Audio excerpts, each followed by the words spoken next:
Hallé un libro de física de mi papá muy interesante que habla de los espejos y las lentes. Describe cómo se reflejan los rayos de luz en un espejo plano, es decir, en un espejo común, y cuenta que los rayos forman ángulos iguales tanto cuando llegan al espejo como cuando rebotan. ¿Tienes idea de cómo lo averiguaron?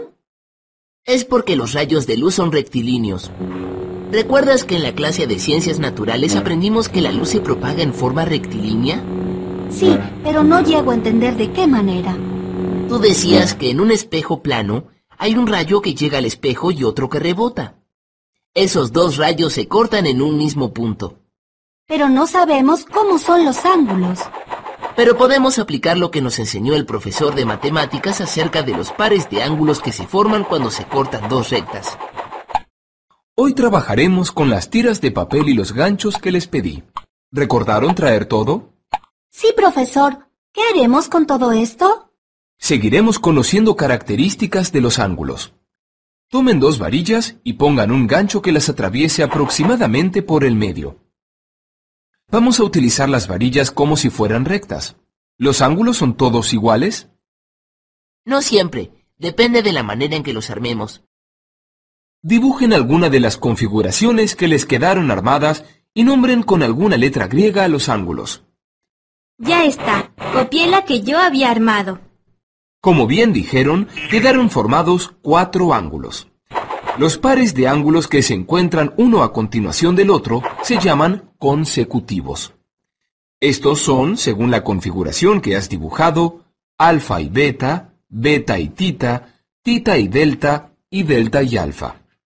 Pero, profesor, según la definición, los ángulos consecutivos podrían estar en otras disposiciones.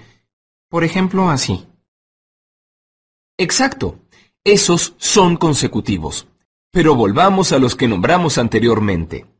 Estos son consecutivos especiales porque surgen de la intersección de dos rectas. Ahora le pondremos nombre a los ángulos. ¿Les pondremos nombres a los ángulos? Sí, los nombres que se les da en geometría. Los que están a un lado y a otro del gancho, es decir, del vértice, se llaman ángulos opuestos por el vértice. Esos dos son congruentes, ¿no? Muy bien, son congruentes. Los ángulos opuestos por el vértice siempre cumplen esa propiedad. ¿Y hay otra clasificación? Sí. Tomemos ahora un par de ángulos consecutivos. Estos tendrán un lado y el vértice en común. También compartirán una de las rectas. Estos son los ángulos adyacentes. Pero estos ángulos no son congruentes. No, son congruentes solo en caso de que todos los ángulos sean rectos. Siempre sumados dan un ángulo llano como resultado. Cualquier par de ángulos que sumados miden 180 grados se denominan suplementarios. ¿Es decir que los ángulos adyacentes son suplementarios? Por supuesto. Dos ángulos adyacentes son consecutivos y suplementarios. Yo leí en una enciclopedia que también existen ángulos que se llaman complementarios. ¿Cuáles son esos ángulos?